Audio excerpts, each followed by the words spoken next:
ചാമമ്പതാൽ കണയാങ്കൽ വീട്ടിൽ ഏബൽ ചില്ലറക്കാരനല്ല. ഈ ചെറിയ പ്രായത്തിൽ തന്നെ ഒരു മികച്ച ക്ഷീരകർഷകനാകാൻ ഏബലിന് സാധിച്ചു.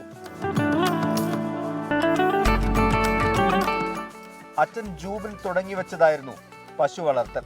പഠനം കഴിഞ്ഞപ്പോൾ ഏബൽ അതങ്ങ് ഏറ്റെടുത്തു. അത് പിന്നീട് ഏബലിന് ഒരു ലഹരിയായി മാറി. വെറുതെ കളയാൻ ഇപ്പോൾ സമയമില്ല. അതുകൊണ്ട് തന്നെ മറ്റൊരു ലഹരിക്കും ഈ യുവാവിനെ കീഴടക്കാനുമായിട്ടില്ല. ഇത് ലഹരിയാണ് സംഭവം. നമ്മൾ ഇഷ്ടപ്പെട്ട് ചെയ്തു കഴിഞ്ഞാൽ ഫീൽഡ് നല്ലൊരു ഫീൽഡ് തന്നെയാണ്. നമുക്ക് വേറെ ഒന്നിനും സമയം കിട്ടാതെ ഒരു ഇതിലോട്ട് തന്നെ നീങ്ങാൻ പറ്റും. മാക്സിമം ഒരു ഇതിലോട്ട് പോകും. വെച്ചാൽ നമ്മൾ സമ്പാദിക്കുന്ന പൈസ നഷ്ടപ്പെടുത്താതിരിക്കാനായിട്ട് തോന്നും.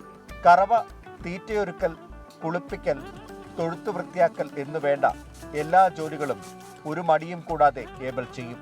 ഒപ്പം സഹായത്തിനായി സഹോദരൻ ആൽബിനുമുണ്ടാകും. രാസലഹരിയുടെ പിടിയിൽ യുവതലമുറ വീഴുമ്പോൾ കഷ്ടപ്പെട്ടുണ്ടാക്കുന്ന പണം അങ്ങനെ നഷ്ടപ്പെടുത്താൻ ഈ യുവാക്കൾ തയ്യാറല്ല.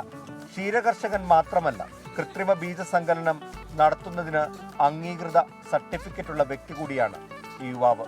8 വർഷമായി ഈ പശുപരിപാലനം നടത്തുന്നുണ്ട് ഏബൽ. ആദ്യം ഒരു പശു മാത്രമാണ് ഉണ്ടായിരുന്നത്.